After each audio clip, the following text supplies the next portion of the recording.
honorable guest speakers, worthy guests, participants, ladies and gentlemen, Assalamu alaikum.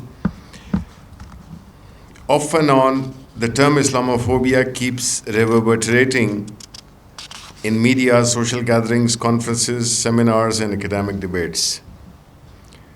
The concept of Islamophobia has been a daunting reality, but in its latest manifestation, it has become a tool in the hands of Indian Prime Minister Modi, who cherishes it as his key political doctrine.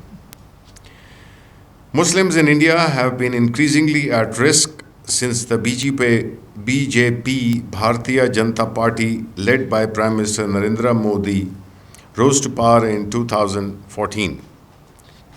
Modi is a RSS-trained fascist who believes in the concept of racial superiority and consolidates his vote bank largely around the fear of Muslims.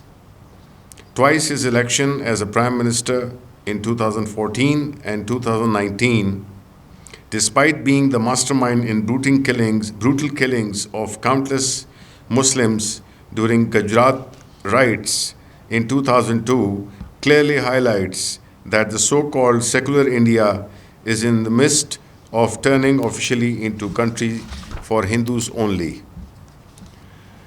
This notion bears serious ramifications for peace, as Modi encouraged demonization of Muslims on the basis of religion and has empowered right-wing ethno-nationalists who have already started leashing out genocidal policies against minority groups in India, particularly Muslims.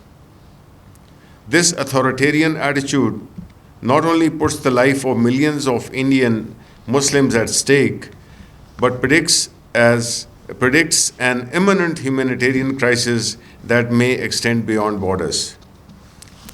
Modi's aims to wipe off Muslims from the political and social fabric of India in a sequential, twofold manner. That is, the vilification of Muslim history and depriving Muslims of their fundamental human rights like freedom of religion, participation in public affairs, and protection as minority.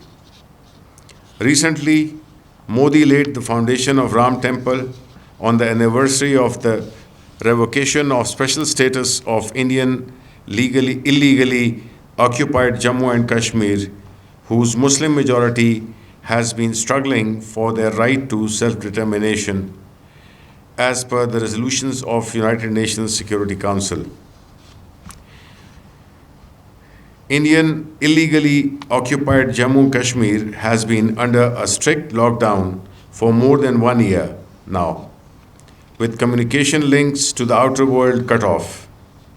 Meanwhile, demographic engineering continues in the blood-stained valley via controversial domicile and property laws amid grave human rights violations, mass detentions, and extrajudicial killings. The condition of Muslims in the rest of India is no different. They face extreme discrimination, mob attacks, lack of police protection, and now even the fear of loss of citizenship. The Discriminatory Citizen Amendment Act, announced in December 2019, grants amnesty to religious minorities including Hindus, Sikhs, Jain, Buddhists, Parsis, and Christians who migrated to India prior to 2015 from Muslim-majority countries like Pakistan, Afghanistan, or Bangladesh. Unsurprisingly, the only major religion that has been left out is Islam, the second largest religion in India with over 200 million followers. Additionally, the implementation of a National Register of Citizenship, NRC, nationwide forces millions of Muslims to prove their citizenship or fear being taken to internment camps in order to qualify for inclusion in the official NRC in Assam, all Muslim residents had to provide the government with evidence that their families had migrated to India before 1971.